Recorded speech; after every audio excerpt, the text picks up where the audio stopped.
all the distinguished guests, respected professors, scholars, writers, students, literature enthusiasts, and friends joining us from different parts of India and abroad. On behalf of Dharwad Katte Dharwad, an international literary and cultural platform, it gives me immense pleasure to welcome you all to today's commemorative program, remembering Kirthinath Kurthkoti, the maker of modern Kannada criticism. Today we gather not merely to remember a scholar, but to celebrate an intellectual whose critical vision transformed Kannada literary studies. Kirthinath Kurthkoti sir occupies a unique place in modern Kannada criticism. His writings established new standards of literary analysis, intellectual rigor, and aesthetic appreciation. His scholarship continues to guide readers, researchers, teachers, and writers across generations. As William Wordsworth beautifully reminds us, the best portion of a good man's life is his little nameless, unremembered acts of kindness and of love. Similarly, the enduring legacy of great scholars lives through their ideas, writings, and influence upon society. Let's begin this evening with gratitude, respect, and remembrance. It's now my privilege to extend a formal welcome to all our distinguished dignitaries. We are deeply honored by the gracious presence of Professor Atanu Bhattacharya, sir, Honorable Vice-Chancellor, Central University of Gujarat, who has kindly consented to be our chief guest for today's program. Sir, we extend our heartfelt welcome to you. Thank you. We are equally privileged to welcome another chief guest, Professor V.T. Naik sir, an eminent writer from Dharwad, whose literary contributions have enriched Kannada literature immensely. Sir, a very warm welcome to you as well. Our sincere welcome to today's chair, Professor Basavaraj P. Donur sir, Head Department of English and Foreign Languages, Central University of Karnataka, Kalaburagi. We also welcome all distinguished professors, scholars, writers, students, and literature lovers who have joined with us this evening. Today's program is dedicated to commemorating the death anniversary of one of Karnataka's most distinguished literary critics, Professor Kirthinath Kurthkoti sir. His scholarship opened new dimensions in Kannada literary criticism. He combined classical understanding with modern critical methods and inspired generation of teachers, researchers, and students. Today's speakers will help us revisit his immense contributions and understand why he is rightly remembered as the maker of modern Kannada criticism. With this, let me introduce our first chief guest today. Professor Atanu Bhattacharya sir is presently serving as the Honorable Vice Chancellor of the Central University of Gujarat, Gandhinagar, and he is a distinguished scholar in English language studies, cultural theory, and technology enabled pedagogy. With over 2 decades of academic experience, he has contributed extensively to the fields of literary studies, digital learning, and the cultural history of science fiction. He is an eminent scholar, teacher, administrator, and researcher whose academic contributions span literature, culture, and higher education. His visionary leadership has significantly strengthened interdisciplinary research and academic excellence. It is our privilege to have Sir with us today. With this brief introduction, may I now request Professor Atanu Bhattacharya sir to kindly address the gathering. Sir, over to you. Thank you, Samangala, for for the introduction. Um, I personally believe that when you are talking about Kurthkoti sir, it should not be talking about our own achievements. But thank you for the very kind introduction. So first of all, my naman to Kurthkoti sir, who was both a friend, mentor, guide, neighbor, where I used to live. And we used to have a cup of tea every evening for almost 5 years. My thanks to Professor Donur from Central University of Karnataka, Professor V.T. Naik, who is a colleague and a well-known writer. So I thought what I'll share with you today is can be divided into kind of two parts. One is the personal Kurthkoti sir that I used to know. And the second one is the academic Kurthkoti sir that I came to know as I came in touch with him, got close to him more and more. So before I joined Central University of Gujarat, that was in 2012. By the way, before I start about this personal memoir that I have, so this is a memorial, so I thought I'd start with a personal memoir of Kurthkoti sir. Uh, by the way, before I joined Central University of Gujarat, I used to teach in a small campus. It was an educational campus in Gujarat, situated in the district of Anand. Anand is famous for many things. One of them, of course, is the White Revolution that happened in Anand. Professor Dr. Kurian, who had come to Anand. And if you have watched the Sham Benegal movie Manthan, it's based on Koreans' own experiments with cooperative societies and the milk revolution that happened, and the birth of Amul, which is a brand name everywhere now. So that is situated, that is located in Anand. And not many people know this, but Amul actually stands for Anand Milk Union Limited. And near Anand, there is a small township called Vallabh Vidyanagar, where it was originally established by, it was kind of envisioned by Sardar Patel, Vallabhbhai Patel, who was born just nearby, about 1.5 kilometers from this small township, Vallabh Vidyanagar. And Sardar Patel envisioned this as an educational campus, and then two of his followers of Mahatma Gandhi established this campus in 1945. And the campus slowly grew into something like an educational campus. And Sardar Patel University, where Kurthkoti sir used to work for many, many years, was established in 1950. That's where he started working. I used to work in a college before I joined Central University of Gujarat over there, which was a research institute actually. It was called H.M. Patel Institute of English Training and Research. And I joined this institute in 1999. And the day I joined the institute, the next day, when I was going to the class, I met this very friendly looking gentleman who had walked into my office and he wanted to have a chat with me. So he simply said that I am Kurthkoti. He would not ever say Professor Kurthkoti. He would always say I am Kurthkoti. And I heard that you have joined this institution. So I thought I'll come and have a chat with you. So I said, yes, sir, please, would you have a cup of tea? So he would love his cup of tea. Later I came to know. So you can give him as many cups of tea that you liked, and he would never say no. So after that cup of tea, he said, what are you working on? I was still doing my PhD at that point of time. And he said, what are you working on? So I was working on ancient Indian narratives. And so I was looking at Vedic narratives and the Vedanga narratives and the Upanishadic narratives, etc. And he immediately got very interested. But I'll talk about that when I come to my academic section, the second part that I thought I'll mention later. So after his cup of tea, I remember he took out this steel box that he used to carry with himself. And he opened that steel box, and he would have this pieces of pan inside it, and betel nut and tobacco.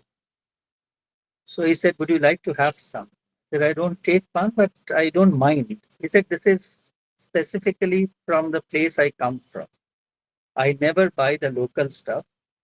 I just get the leaf from here, but the rest of the things I get from Dharwad. So he offered me that pan and a bit of a betel nut. And then he said, would you like some tobacco? I said, I don't mind. So since it's still homegrown tobacco, he said, it's not homegrown, but it's from Dharwad. So then that kind of sealed the friendship. And every time he used to come, he used to sit over there, and after every cup of tea, he would offer me this betel nut. So it became, in fact, I once complained to him that you have made this into a habit for me now, that I need to have a betel nut after, after having a cup of tea with you. After that, uh, I came to know that I stayed in a place in Vallavidanagar, and he was just my neighbor. He used to stay with his son Krishna at that point of time. Krishna, of course, is no more. So Krishna used to work in a nearby GIDC. He was a manager over there.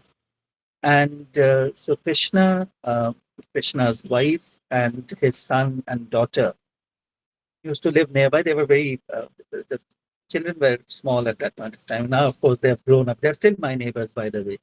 So Kurthkoti sir's grandson and granddaughter still live nearby. Uh, Both of them are now, of course, one of them is a professor, the other one is working in an engineering institution. So Kurthkoti sir, when he came to know that I was just his neighbor, he would come around every evening. He said, I'm going to come and disturb you every evening. I said, I don't mind at all. Please come.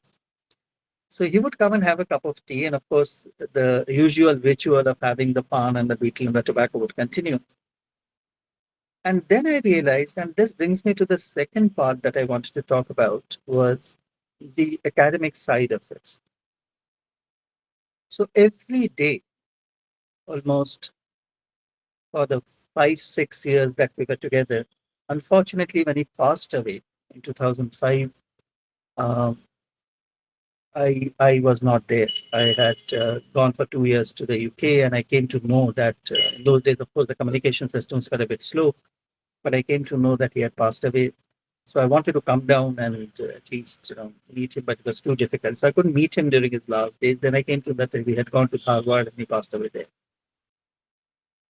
Uh, every day he would come in the evening and talk to me. I realized the vastness of knowledge that he had. So when I told him about the narratives that I'm working on, that the kind of things that I'm trying to study, he would actually quote verbatim. I remember he had this phenomenal memory. He would remember everything that you told him, not in a bad way, but every academic, every poem, he would not need a book. He would actually quote from things, and if you went back to the book, you would find that you could quote from it as it is. There was no mistake. There was no mistake even in the sound. So sometimes I told him, it was a common joke amongst us, that when Panini wrote his grammar, and this was a joke that we used to crack. So when Panini wrote his grammar and Katyayana did a commentary on it, Katyayana showed that some of the grammatical rules that Panini wrote were wrong. He debated those rules. Uh, when Patanjali wrote his Mahabhashya, Patanjali's in the first khanda itself, he says that not even a sound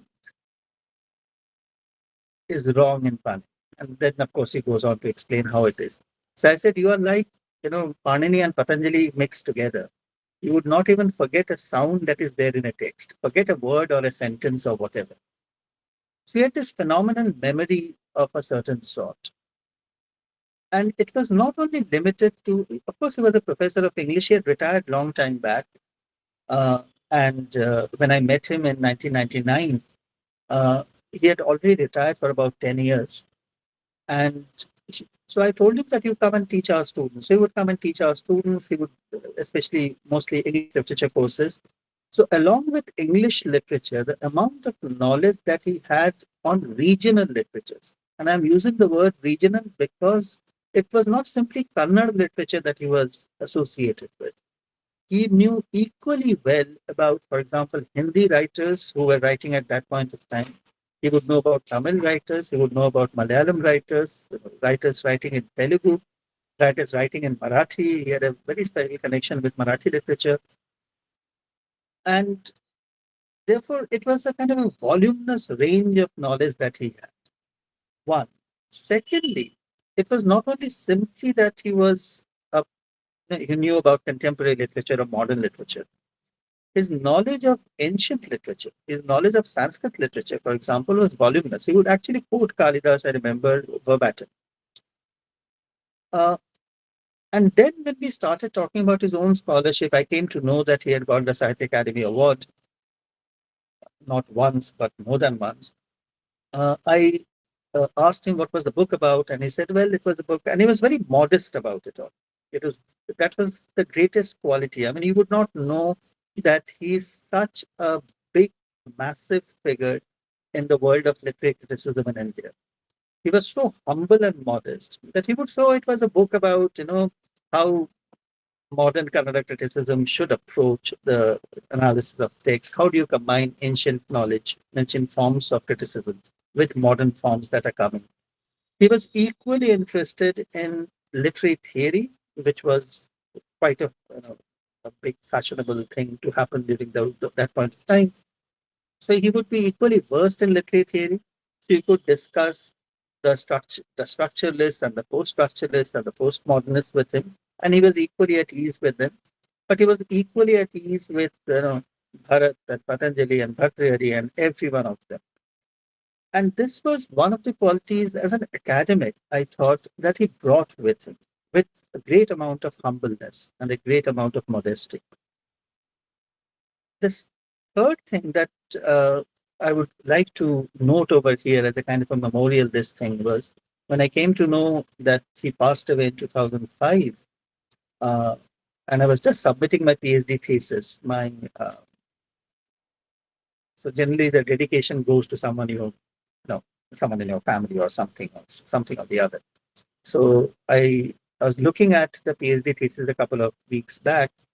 So my dedication to my PhD thesis was Kurthkoti, sir. So my PhD thesis was dedicated to him because I thought I owed a lot to him. One of the chapters I remember in my PhD thesis was the Jaina tradition. Uh, and he gave me great insights. He said, if you look at simply the texts of Jaina tradition, then you will not be able to understand it. You'll also have to look at the popular practices of Jaina traditions, popular expressions of Jaina tradition, and literatures of different regional literatures. And he gave me examples from Kannada and Tamil and different kinds of Marathi, for example.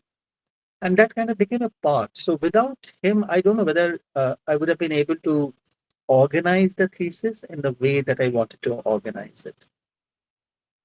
The fourth thing that I wanted to say about his academic collaboration in a certain sense with him was that if he didn't know about anything, and that was part of his modesty and humbleness.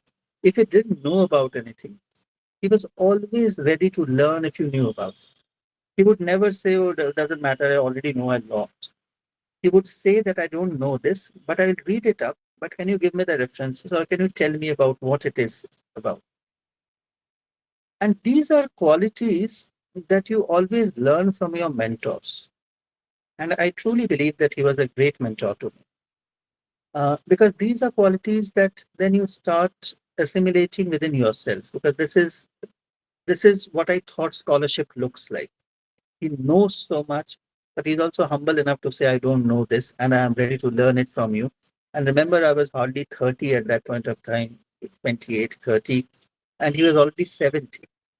And a person of great eminence, a person who had immense amount of writings, immense amount of publications. I was just starting with my career. And he became a kind of a role model in that sense for me. And I'm sure that whomever I have met, I did not read. Now I've started reading his criticism because recently someone called Kamlakar Bhatt has translated some of his works into English.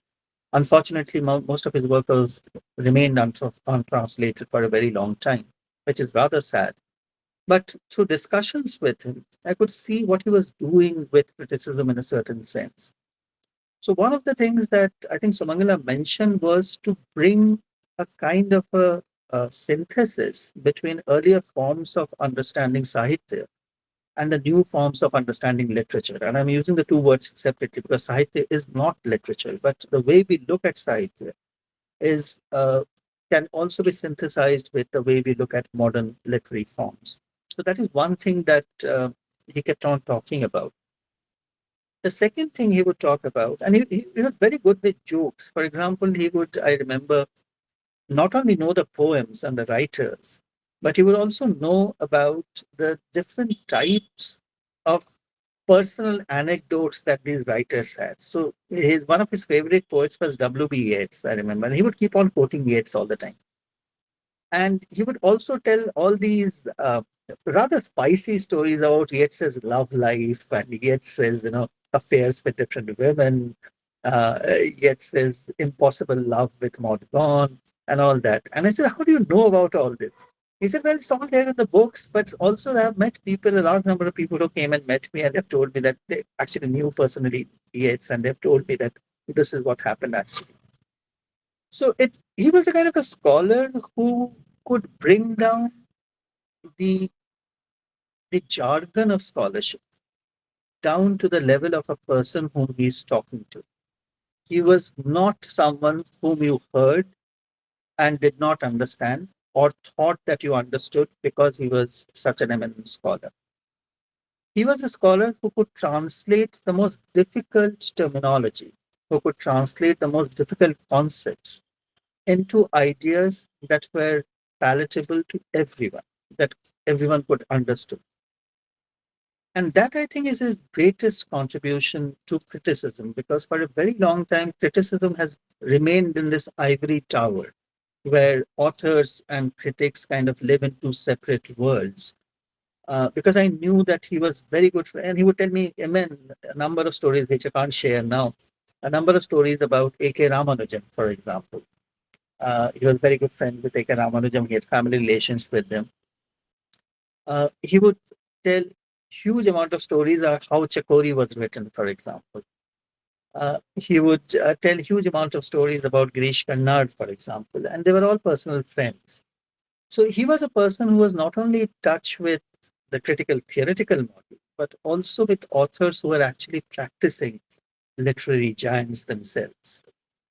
And because he had this ability to synthesize both literature and criticism in a certain way, and he himself was such a well versed person in literature, I think that is very, very rare to find, if not impossible to find in today's world. So, either what has happened in today's world, probably because of commercialization, that you either remain an author or you remain a critic, but the twain shall never meet. They never meet in a certain sense.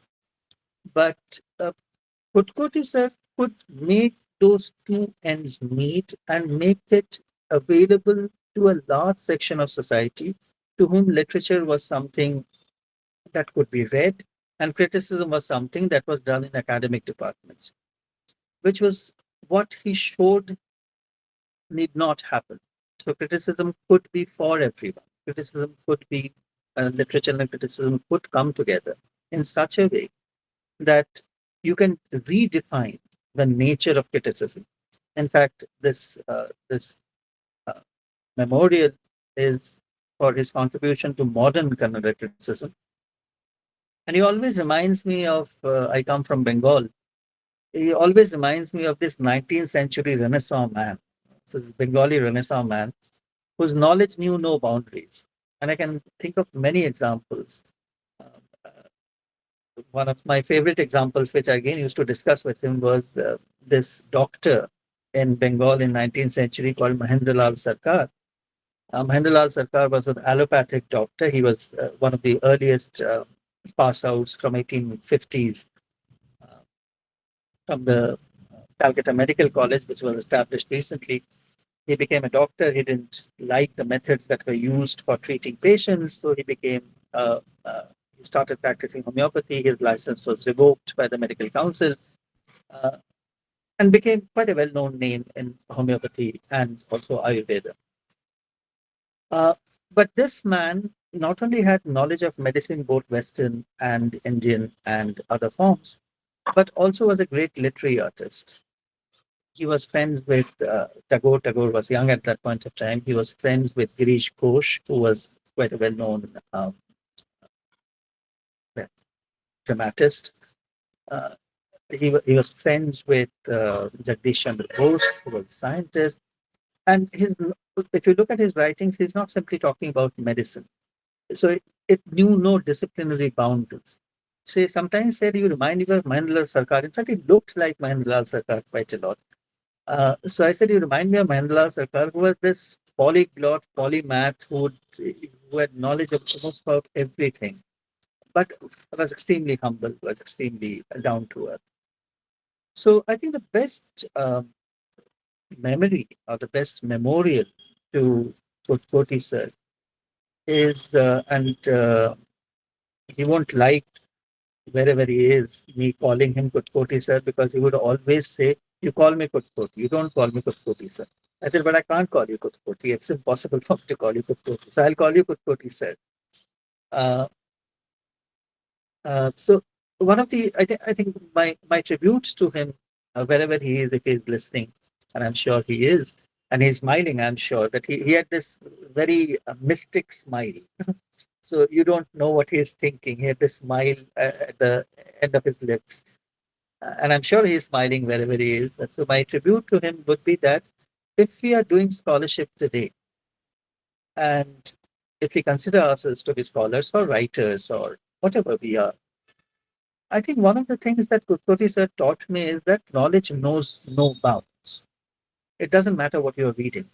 In fact, he once told me that if I had nothing to read, I would read. In those days, of course, there would be these newspaper wrappings that if you buy something, it would be wrapped in a newspaper. So he said, I used to read those newspaper wrappings.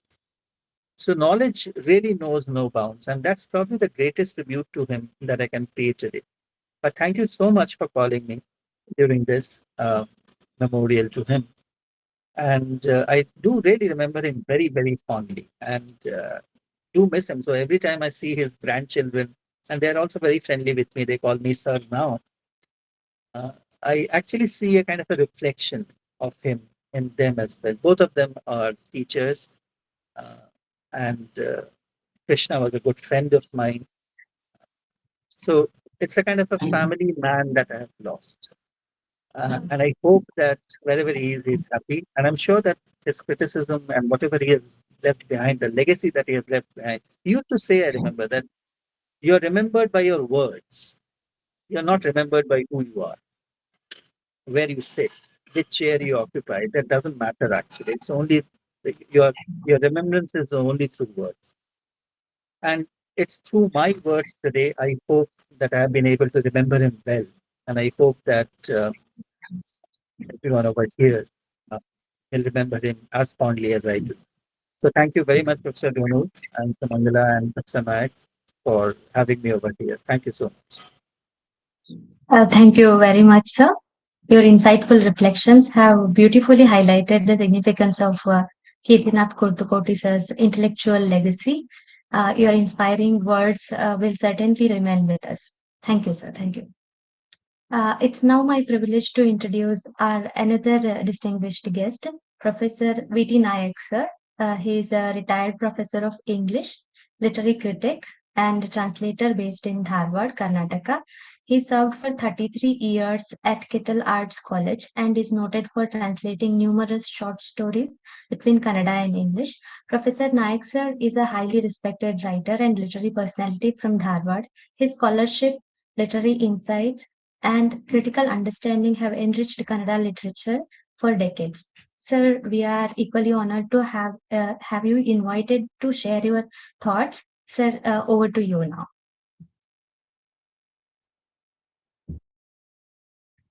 Sir, kindly unmute yourself and talk.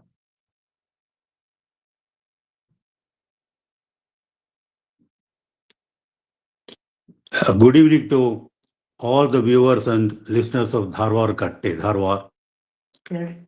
I am audible. Am I audible? Am I Yes, audible? sir, you are audible. No, Yes, sir, right. you are audible. Yeah, right.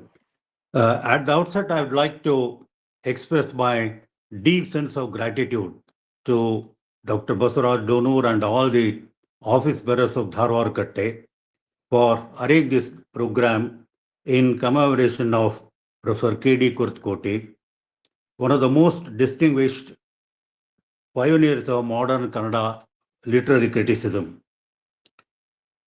As the flyer puts it, we pay tribute to the life, scholarship, and enduring legacy of Kirthinath Kurthkoti, whose profound critical insights and literary scholarship continue to inspire generations of readers, writers, and researchers. So, very true, as Dr. Atanu put it, he has been a source of inspiration for all those who have come across with him. And I was very fortunate to be with him for nearly 4 decades. So my thanks are due to Dr. Donur and the office bearers of Dharwad Katte for giving me an opportunity to express my deep sense of gratitude to my Guru as well as my reverence to him. I'm purposely using the term Guru because any other word in English would not convey the full import of the word Guru. Whether you call a teacher or mentor or professor or guide, whatever be the term, Guru is the one word which combines all the meanings of these words plus something more. So Kirthinath Kurthkoti was really a guru to me. As Dr. Atanu put it, he never liked to call himself professor or sir, etc. And for most of us who were very close with him, see, we used to call him fondly Gaudru. In fact, he came from the Kurthkoti Gowda family, and in his family circles, he was known as Kirti Gaudru. Therefore, we used to call him Gaudru. And another reason is just 2 days ago, we celebrated Guru Purnima. And as you know, Guru Purnima is in honor of Vyasa Maharshi, who is the Jagat Guru. So on that day, all the students who were the students of one or the other teacher remember their teacher and offer the respect to the teacher. So 29th happened to be the Guru Purnima, and 2 days after, we are actually having this program.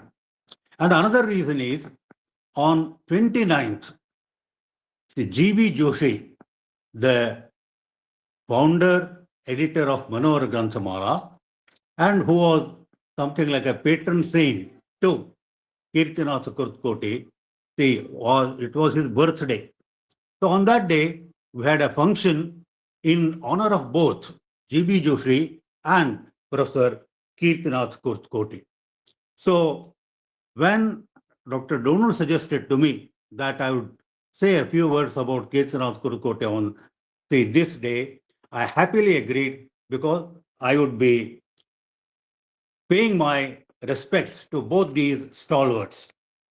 So Kurthkoti is known as one of the most distinguished pioneers of modern Kannada literary criticism.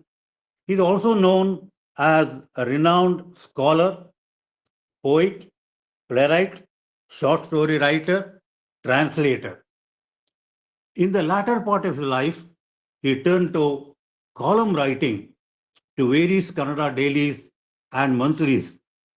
As Kamalakar Bhatt puts it, I quote and unquote, Kurthkoti stands as a towering figure in Karnataka, indeed Indian literary criticism, notable for his erudition, distinctive methodology, and ability to harmonize a wide spectrum of literary and philosophical traditions. His unique and multilingual and pluralistic approach blends close reading, cultural analysis, and a commitment to integrating the ancient with the modern, the text with the context, the word with the meaning. As a scholar with a vast command of multiple languages and literary traditions, he reflects in his works a deep integrative literary consciousness rooted in both Kannada heritage and national and international intellectual currents. So, Dr. Atanu has already spoken about Kurthkoti's scholarship, vast reading, and his expertise in various languages. So, I don't want to dwell upon it for the simple reason that it would be a mere repetition. And secondly, since I was associated with him for a long time, I would like to share some of my personal experiences and memoirs with him. As I mentioned, G.B. Joshi. G.B. Joshi was a sort of the guardian angel to Kurthkoti. Kurthkoti hails from Gadag. When he was studying there, he had an opportunity to visit Jivana Pustakalaya, which was the bookstall of G.B. Joshi. There he came in contact with G.B. Joshi, and a friendship grew between them till death separated them. In a way, G.B. Joshi and Kirthinath Kurthkoti were two sides of one and the same coin. It is very difficult to say who owes what and how much to each other. So, G.B. Joshi, in a way, was responsible for bringing Kurthkoti to Dharwad and Manohar Grantamala, and thereby the development of Kirthinath Kurthkoti. Before launching as a great critic in Kannada, Kurthkoti was known, as a writer. In fact, as all youngsters start their, creative literature by attempting poetry. As a student, Kurthkoti, when he was studying in Keyboards College, Dharwad, along with two of his classmates, brought out a collection of poems entitled Ganakeli. He had to wait for nearly 5 decades to bring out his second collection of poems entitled Now Barigayivaru. Meanwhile, he penned a few plays, Harmony, which won him a National Award, then Swapnadarshi and Itara Natakagalu, Chandragupta, Arthantara, a novel which he intended to be his magnum opus, but unfortunately, he could not complete it. So it remains a fragment. So that's Kurthkoti's literary output. But more than that, it was the literary critics that he is known all over Karnataka. And there is an interesting anecdote with it. When G.B. Joshi was planning to bring out a commemorative volume on the occasion of the silver jubilee of his Manohar Granthamala, he thought of bringing together the best stories, novels, poems in 3 volumes. And he suggested that on this occasion, Kurthkoti should write the history of modern Kannada literature. To that, it is said that Kurthkoti told him, in that case, the history of MGM is nothing but the history of Kannada literature in the past 25 years. To which G.B. replied, in that case, write the history of Kannada literature yourself. So thus, a casual conversation led Kurthkoti to write the prefatory essays to the volume known as Nadidu Bandu Dari. The rest is history. Kurthkoti himself writes about this in one of his essays contributed to the Kannada journal Malige. I ventured into literary criticism in 1958 when Manohar Granthamala chose to publish the Nadedu Bandu Dari, the path traversed in Kannada literature. Prior to this, I had reservations about venturing into criticism. My focus was primarily on writing poetry, plays, and essays. Literary criticism was an occasional pursuit for me. Although I only donned this role for a specific occasion, the title of a literary critic has persistently clung to me. So, this is how the creative writer that would have been turned to be one of the great literary critics in Kannada literature.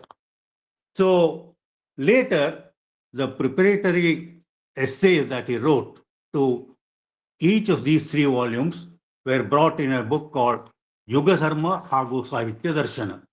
That was an epoch-making critical work in Kannada, and that led to new criticism in Kannada literature. Now, I need not go into the details because of the paucity of time.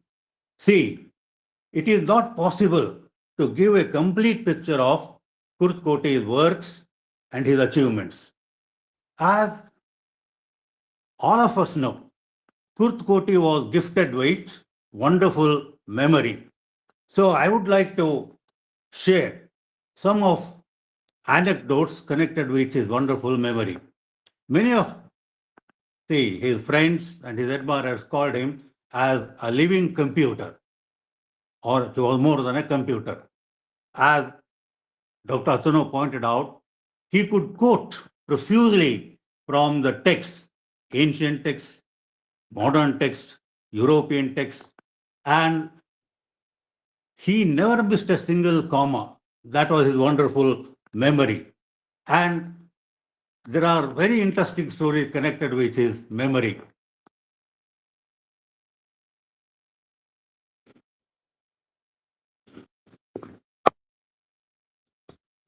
A.K. Ramanujan, who was working Belgium in those days, became a close friend of his, and their friendship continued.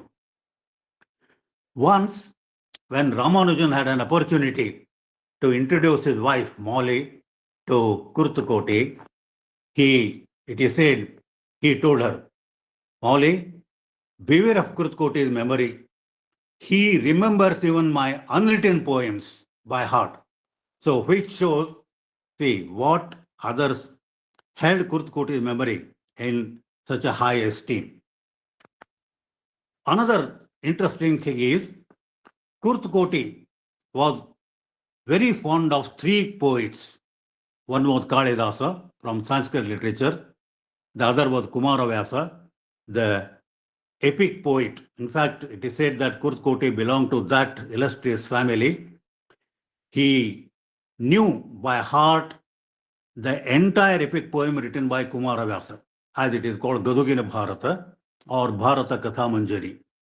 So his favorite lectures were either on Kumaravyasa or on Bendre or on Kalidasa. So in his known circle, his close friends used to make, crack a joke about it. After all, what is Kurthkoti's lecture? It is either Kumaravyasa or Bendre. As it is about Bhimsen Joshi, whenever he used to start his concert, it was always with Shuddha Kalyan. So Bhimsen Joshi's concert is Shuddha Kalyan, and Kurthkoti lectures are always either on Bendre or on Kumaravyasa. So his love of Kalidasa and other Sanskrit poets, they bore fruit in that great work Pratyabhijnana, which contains literary critical essays on some of the great Sanskrit poets, Kalidasa, Bhavabhuti, Bhasa, etc. So, Kurthkoti always used to talk about these poets. And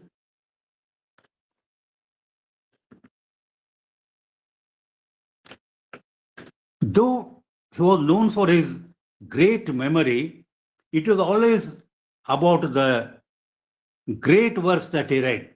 But he used to conveniently forget the phone number, his residence address, or such day-to-day details.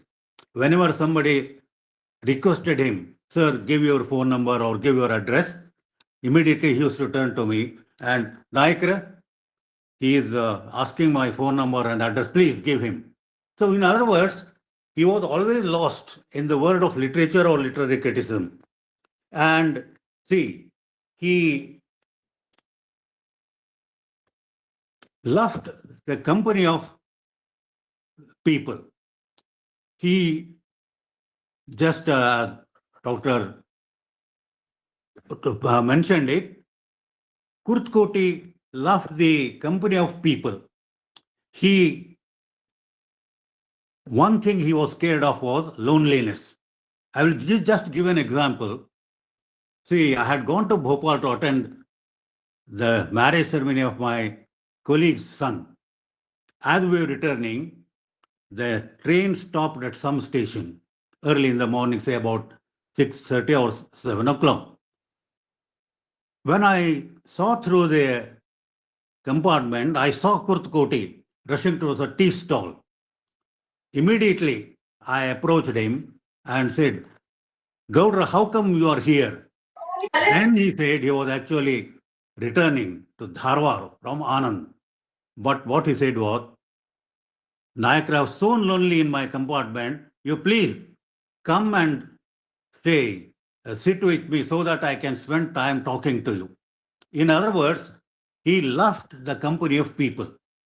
Therefore, what I liked about him is such a great scholar, but always seeking the company of people, whether young people like us or the great scholars, be it Rajiv Taranath or Anantmurti or see people like them. So what I liked about him is his simplicity. See, his lectures on Bendre or Kumaravyasa, he used to take us whenever he went to some place.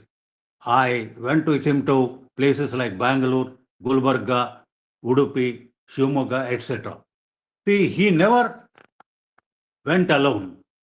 And the common man, ordinary man in him was visible in one or two instances. He was scared of loneliness. I just quote one example.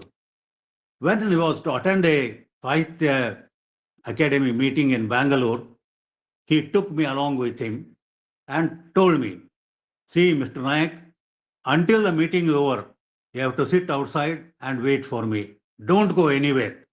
Otherwise, soon after the meeting, I don't know how to go back to see your brother-in-law's house. So for 3 hours, I waited. After the meeting, we went to my brother-in-law's house. We had tea. As Professor Atanu mentioned, the habit of chewing pan. We used to make fun of Kurthkoti sir. Kurthkoti always enjoyed tea. Every now and then he used to have a cup of tea. And soon after tea, he used to have the pan. So I used to make fun of him in a lighter mood. So all of us know that most popular song from Hindi film Tisri Kasam, Pan Khaye Saiya Hamaro. And I used to tell him, Kurthkoti Avara, whenever I see you chewing pan, I used to just quote that song, Pan Khaye Hamare Gauro, Malmal ke kurte pe eat chalal lal. So he used to just laugh at me and say, no, good, you are making fun of me. But more interesting is that when the next day we went to see him off in the airport, as was the old airport, now not the present one, just before boarding the plane, he called me aside and said, don't go immediately. Wait here for half an hour or 40 minutes until the plane takes off. Don't go. I said, why, sir? He told him, in case anything goes wrong and if I have to come back, I don't know how to come back to your brother-in-law's house. So I want you to accompany me. So that was Kurthkoti. In other words, So, see, such small things, but it was so scary. That was typical of Kurthkoti.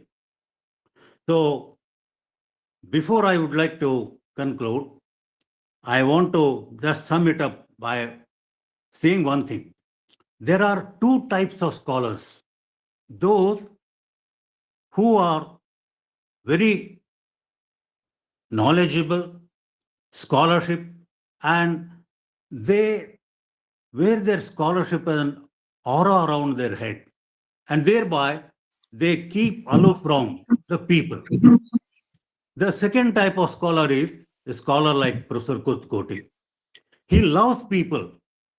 Whenever he wrote an article, or he wrote an essay, or he wrote a new play or poem, immediately he used to come to Atta and then call all his friends and say, "This is what I have written, please listen to it."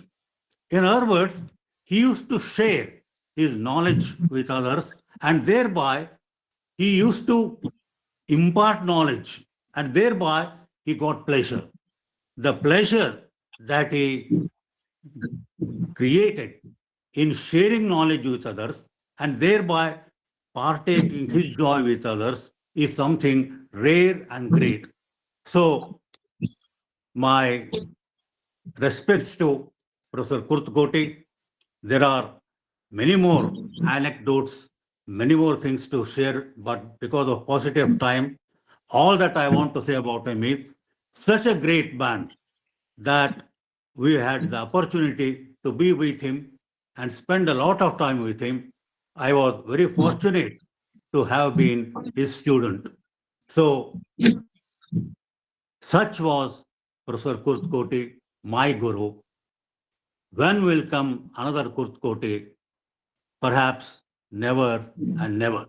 So, once again, I pay my respects to my guru and thank Dr. Donur and others for giving me an opportunity and sharing some of my experience with you. Thank you.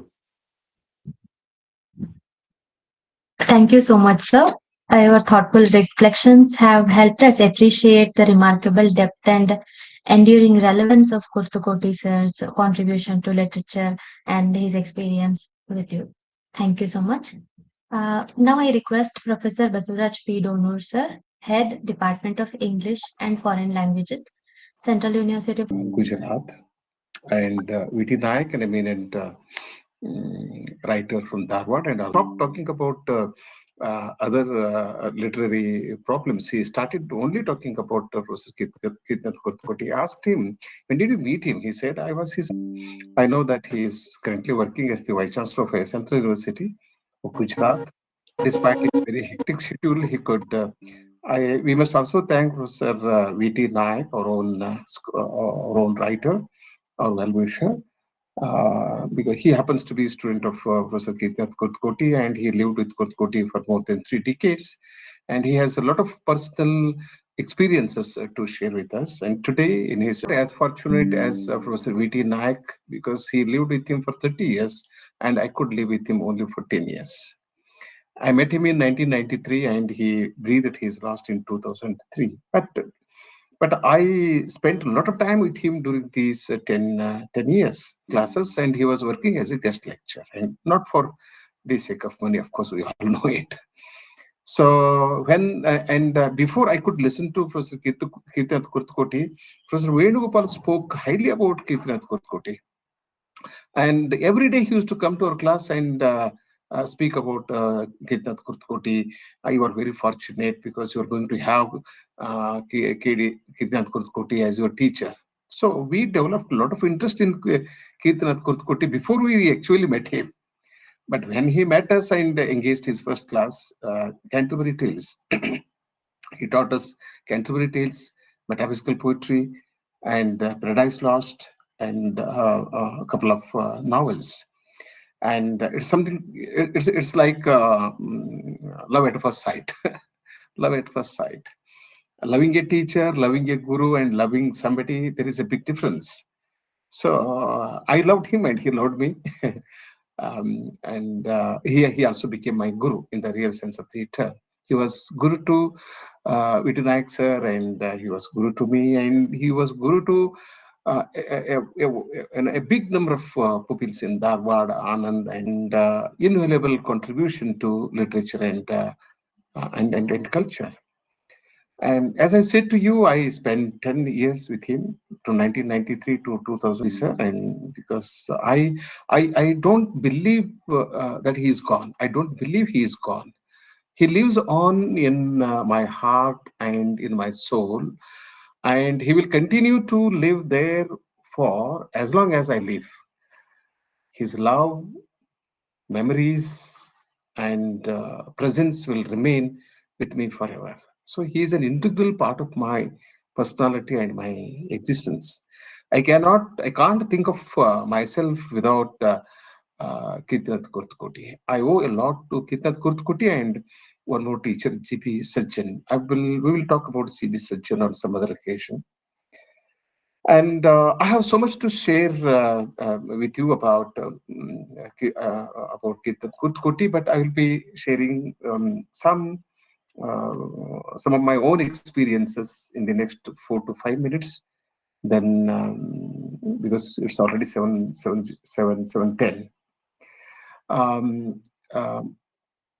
Kirthinath Kurthkoti sir was not only an eminent critic and a very powerful classroom teacher and a very terrible reader. I am deliberately using the word terrible reader.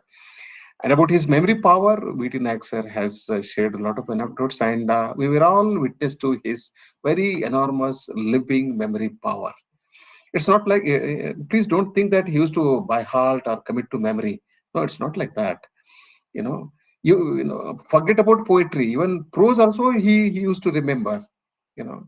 Stories, novels. He used to quote from novels. Charles Dickens, 2 pages he quoted once.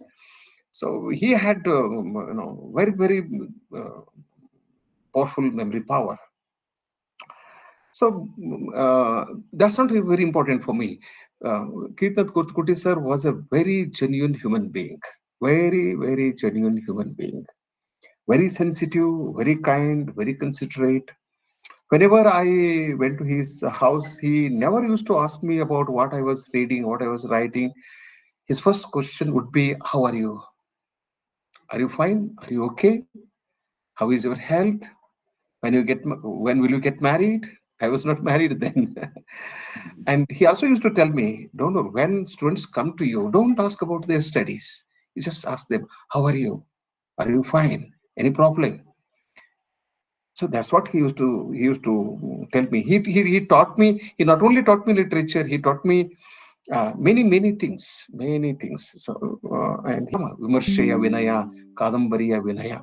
This modesty is very important, and I have learned modesty from Kirthinath Kurthkoti sir, and he was my teacher. Kirthinath Kurthkoti sir, and he was my teacher. He was my supervisor for my first PhD. He was also my supervisor for my second PhD for some time. Then I had to change for technical reasons, and I can't forget that he wrote introduction to my first collection of short stories. I have only 2 to 3 things to share with you, and I call it a day. And about A.K. Ramanujan, sir already explained. And Professor Kirthinath Kurthkoti used to tell me a lot of anecdotes and a lot of stories and a lot of personal experiences. And he also used to caution me. This asked him if he could come to Mumbai so that they would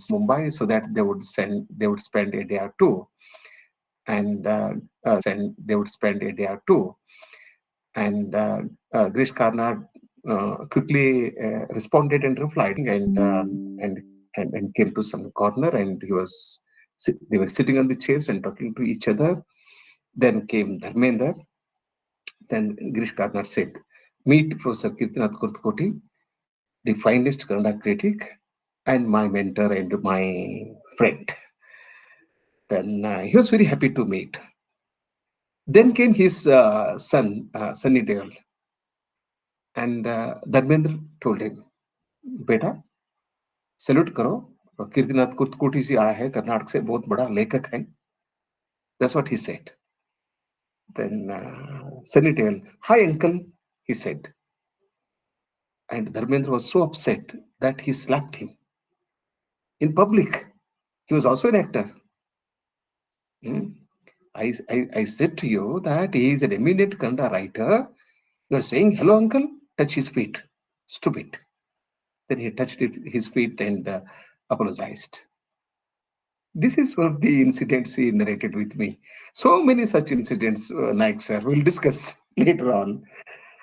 And but last phase of his life, I can never forget. I can write a very emotional short novel on this. I just take 2 to 3 minutes and wind up. And he was hospitalized in 2003, July. He suffered a mild heart attack and he was hospitalized in Saptapur. ಅದು ಅಲ್ಲಿ ಯಾರು doctor ಇದ್ರಲ್ಲ sir, ಅವ್ರ ಹೆಸರೇನು? Doctor Hebbal. ಧೂಳಪ್ಪನವರು. ಅಲ್ಲ, ತಾವರ್ಗೇರಿ. Doctor ತಾವರ್ಗೇರಿ. Dr. Tawarkere. And Veena Shantishwar was the principal of Karnataka College, and she knew about my relationship with Kirthinath Kurthkoti, and she personally called me to her office and told me, go to the hospital, your guru is hospitalized. And Professor Amruti Arti also informed me. I rushed to the hospital. He was hospitalized. He was in bed, and I talked to him. Then I asked him, sir, how are you? Come. He used to call me Donur, never Basavaraj, Donur. I'm glad that you have come. You please sit here. I'm all right. I don't have any problem. And these doctors are brainless. They say that I have suffered a heart attack. No, why should I suffer a heart attack? So it is only acidity. They don't understand. Come, please support literature. And his daughter-in-law, Narmada, is a great lady, very, very great lady. I don't think that every father-in-law will get a daughter-in-law like Narmada madam. I call her Tai. Very, very great woman. Don't tell Donur to go. Then next day I went to him, sir, and he said, Donur, the doctor attending on me told me that I should. Then he was discharged, again hospitalized after 1 week.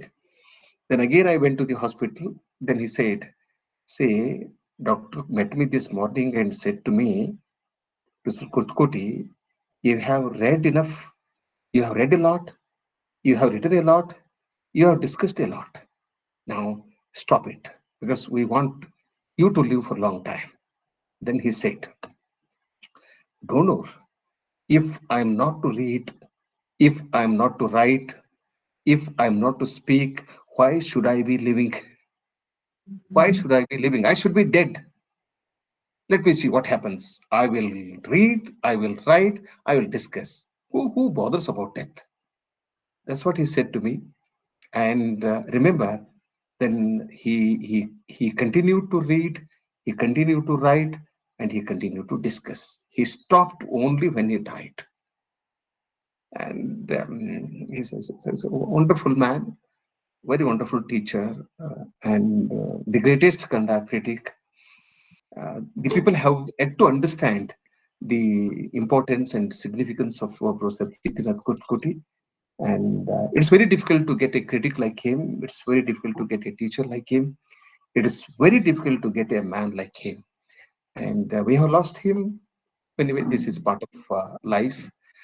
But let us remember him, read him, talk about him, discuss his contributions, so and try to inculcate certain noble qualities that he stood for.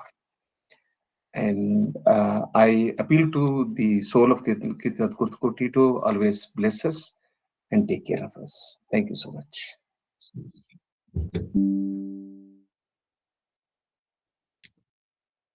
Bhattacharya must have left. Is there? He Yes, told sir. me. Yes, sir. Yes, like. He told me because he had questions if nobody is ready to share his or her experience Yes, with sir. the audience. Bhattacharya sir and Naik sir both spoke comprehensively about Kurthkoti. Criticism is not merely evaluation, it is an intellectual dialogue with literature, culture, society, and ultimately life. Naik sir for sharing his valuable insights and enriching this commemorative program. And I extend our gratitude to Professor Basavaraj P. Donur sir for graciously chairing today's program and for sharing his thoughtful presidential remarks. Our heartfelt thanks to all professors, scholars, students, and writers and participants who joined us this evening. Thank you all once again. With this,